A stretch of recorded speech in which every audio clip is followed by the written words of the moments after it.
Objectif News vous présente l'interview de 18h.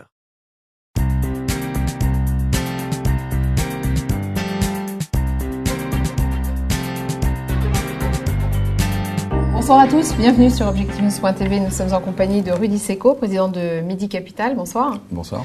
Vous êtes donc président de cette société de capital investissement qui progresse dans cet univers assez concurrentiel.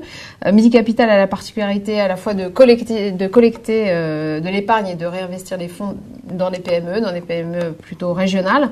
Vous avez collecté 24 millions d'euros en 2012. Quelle perspective pour 2013 ?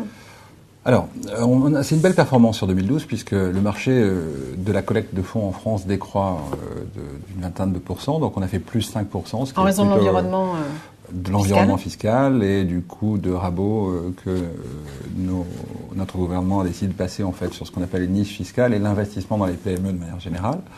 Donc, plutôt satisfaisant de pouvoir croître sur ce marché-là. Et l'année 2013 s'annonce pour nous plutôt positive puisqu'on imagine doubler le volume de collecte réalisé auprès à la fois de gestionnaires de patrimoine qui commercialisent nos fonds, mais aussi de banques de réseau. Pour quelles raisons vous doubleriez vos fonds dans cet univers justement, dans ce contexte négatif ? Parce qu'on est très fort, non. Non. C'est simplement parce qu'on a, je crois, une proposition de valeur qui est un peu particulière. Notre métier historique consiste à accompagner les entrepreneurs, à investir à leur côté pour leur permettre de réaliser leur objectif de développement. Et finalement, sur ce marché de la collecte de fonds, cette proposition de valeur-là, qui est très tournée vers l'économie réelle, très tournée vers les entrepreneurs, plaît énormément. Donc, on s'aperçoit très bien auprès de nos souscripteurs qu'ils aiment savoir dans quelle société leurs fonds vont être investis, qu'ils aiment participer à la croissance de l'économie réelle, et c'est ce que nous leur proposons en définitive. Quel intérêt pour le souscripteur assujetti à l'ISF de se tourner vers les produits que vous proposez ? Alors, il est de malgré nature, le contexte fiscal, précisément. Bien sûr.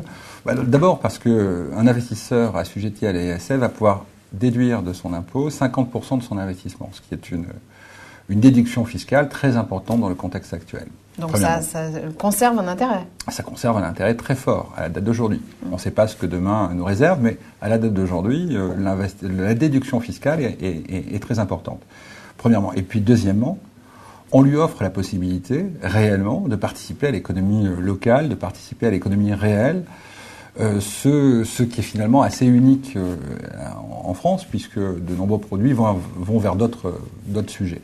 Là, on est au cœur en fait de la problématique de croissance des PME, du tissu industriel français. Donc c'est plutôt satisfaisant d'un point de vue intellectuel que de pouvoir contribuer au développement des PME de sa région finalement. Aujourd'hui, Midi Capital participe au capital de plus de 60 entreprises. Quel type d'entreprise ? Alors on a tout type d'entreprises. En général, si on veut déterminer un point commun entre ces différentes entreprises, ce sont des PME qui ont une taille médiane, on va dire petite. C'est des sociétés qui vont faire entre 5 et 50 millions d'euros de chiffre d'affaires, qui sont dans le domaine des services ou de l'industrie, et qui ont toutes pour point commun d'être en général des entreprises familiales, c'est-à-dire dirigées par un actionnaire qui est aux commandes de la société, et qui ont des projets de croissance très significatifs. C'est-à-dire qu'on est sur des entreprises qui sont souvent sur des perspectives de développement à l'export, qui sont souvent sur des savoir-faire très spécifiques qui leur permet, malgré le contexte économique, de croître dans des conditions plutôt satisfaisantes. Donc les thématiques d'investissement que vous avez... Elles sont très générales. On s'interdit aucune thématique d'investissement en particulier. C'est-à-dire on va chercher le modèle économique, on va chercher l'équipe managériale qui a une vision de son marché, qui a une vision de ce que l'avenir leur réserve. Et donc on a d'une part... Pas forcément technologique non plus ? Pas forcément technologique. On est sur des entreprises qui, malgré tout, et c'est peut-être un point commun, ont de l'innovation, mais pas forcément technologique. Ça peut être une innovation d'usage, c'est-à-dire que j'adresse de manière différente un besoin qui existe auprès d'une population cible, ou une innovation organisationnelle, c'est-à-dire je m'organise de manière différente, de manière à mieux satisfaire aux besoins de mes clients. Donc c'est un champ d'intervention qui est relativement large. Maintenant, il est vrai qu'on a deux catégories de fonds ou de possibilités d'investissement. L'une qui est tournée, qu'on appelle le Club Deal ISF, qui permet à des personnes physiques d'investir directement dans les PME, les PME qu'ils auront sélectionnées sur un site internet. Quand vous dites directement? C'est la personne physique qui va investir dans la PME, qui va se retrouver propriétaire d'une partie des actions de cette PME. C'est une tendance de fond qui est très prégnante en France, puisque le particulier, l'investisseur particulier, a besoin de connaître la destination de ses investissements et de toucher du doigt en fait l'entreprise et l'entrepreneur sur lequel il va miser. Donc, sur cette plateforme qui s'appelle le Club Deal ISF et qui a un site dédié d'ailleurs, on peut aller voir toutes les entreprises qui sont présentes. On a différents types d'entreprises. On va avoir par exemple France Biotex, qui est en Midi-Pyrénées, qui fabrique des matelas et des coussins à partir de matières végétales, ce qui est unique en France. Ils ont eu la capacité en fait de maîtriser leur process de fabrication, qui était très complexe au départ, et aujourd'hui ils réalisent malgré tout un peu plus de 8 millions d'euros de chiffre d'affaires et ont devant eux des perspectives très significatives en fait de développement.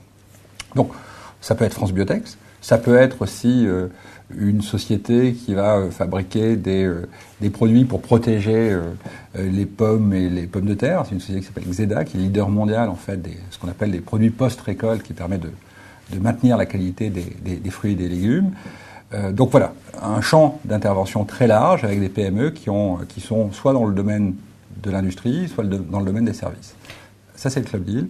Et ensuite, on a un autre produit qui s'appelle le FIP Capital Santé PME2, qui est lui dédié à des entreprises qui évoluent dans le domaine de la santé. Alors, dans le domaine de la santé, il y a plusieurs sous-domaines, sous-segments d'activité. Il y a l'hébergement.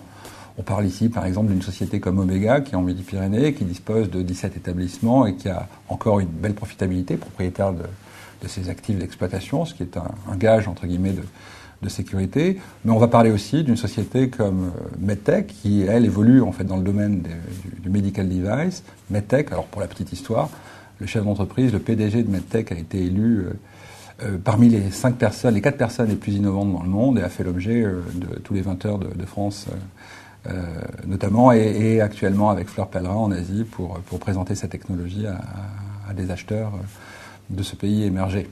Désormais.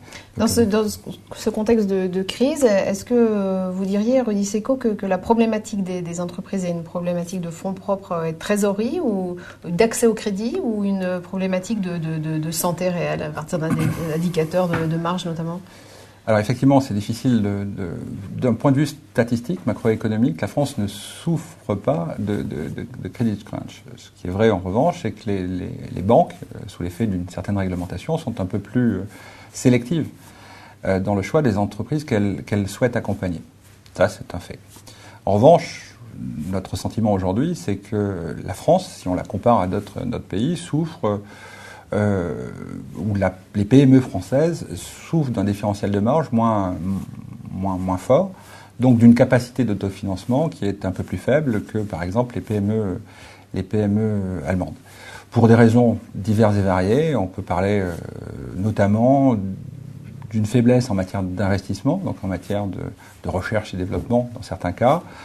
Quelquefois, et c'est un débat qui est actuel, d'un coût de travail qui peut être un peu élevé par rapport à d'autres sociétés européennes. Mais ce qui est vrai aujourd'hui, en tout cas, c'est que c'est vrai que le différentiel de marge des PME ne joue pas en la faveur de leur croissance et de leur développement, et ou même de leur attractivité vis-à-vis d'un organisme bancaire. Dernière question, Rudy Seco, quelle est la stratégie de Midi Capital? Quels sont ses objectifs de développement?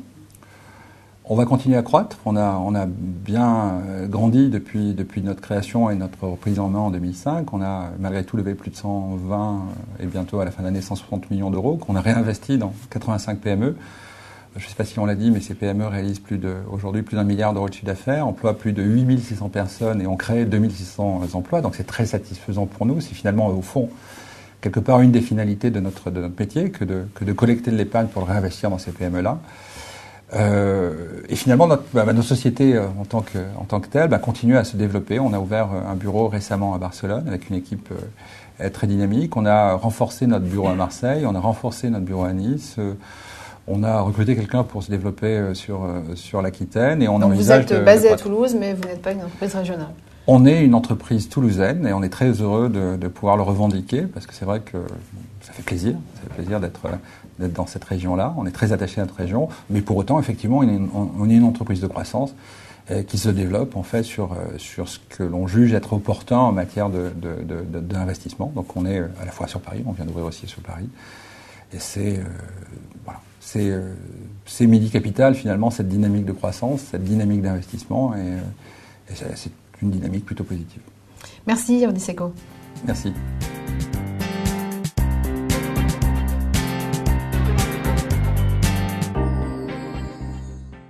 Objectif News vous a présenté l'interview de 18h.